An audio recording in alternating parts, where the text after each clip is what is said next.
What up YouTube, it's me and it's time for another installment into the How to Move to Japan series.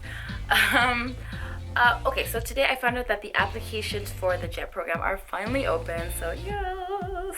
So for all of you who are really interested in applying this year, this video is for you. For anyone else who has just found out about the JET program or not too sure what it's about, then I would check out the video that I made before this one. It has a bit more information on the topic, and then come back to this video and watch this video too. Helps me out a little bit. Okay, so let's get into this. So for those of you applying this year, the applications will be open from now until mid to late November, depending on your location. Now, to know for sure which deadline you have, I would recommend you checking out the embassy in your area, because each embassy, they have varied deadlines. Why, I'm not sure. But if you're for an example, in the Caribbean, we had until November 30th to apply, and which is lucky because I'm a procrastinator. I am a ridiculous procrastinator. Don't be like me. Don't be like me. Because it was panic central. I was in struggle town for a while. So I would take this time and really try to get your applications out and ready, because they do require a lot of information before you're an eligible applicant. I'm gonna try to do this off the top of my head, so I've got my phone. I'm gonna let you know generally what the requirements are for the program. So obviously first you need the application form. Duh. Next you need a medical self-report. Basically, so with the application you're gonna get this form that you have to take to your doctor and show that you are healthy enough to perform your duties as a jet. So it's it's not super technical. I don't really remember exactly what it was on, but it was just like showing like if I had asthma or if I had like a pre-existing issue that would make working in Japan hard.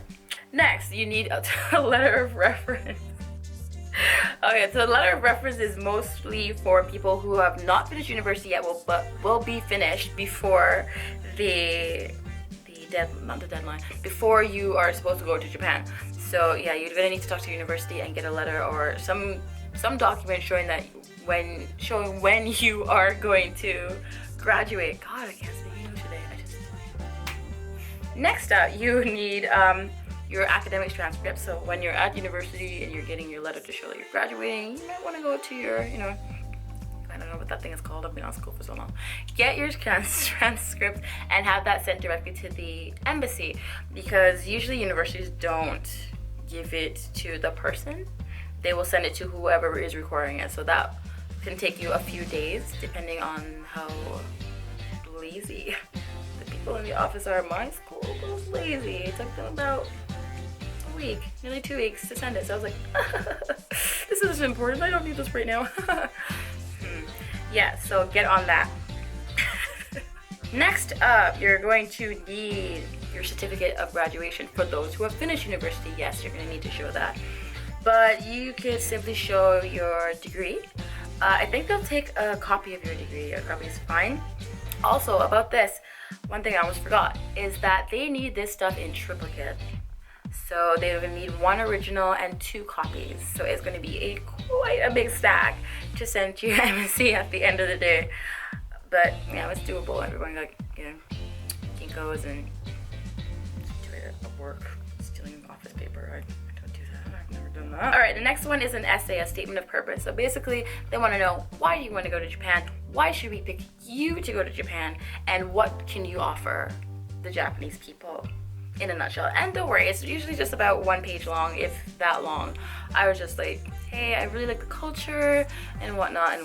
Also, they're gonna need proof of your nationality, so like a copy of your passport is perfect. Okay, and again, your criminal record. They're gonna need to make sure that you have not had any pre-existing convictions or anything like that, because that makes you ineligible to have a Japanese visa at all. Just check out your embassy. Each place kind of requires a few other things. So yeah, this is nothing that Google couldn't fix. But in general, that's the stuff that you're gonna need for your application. And yeah, try to get it done as soon as possible, because stuff happens And I, being the ridiculous procrastinator that I am, I was like, okay, I'm gonna wait like a month before I have to go. And then I was like, these things take time to get. If you want any information on maybe how to write your statement of purpose, I'm gonna make another video on that. And maybe that would be helpful. Otherwise, you know, drop me a message on YouTube and I will try to get back to you. Okay, so that's all I've got to say for now. See you guys next time in my next video. Bye.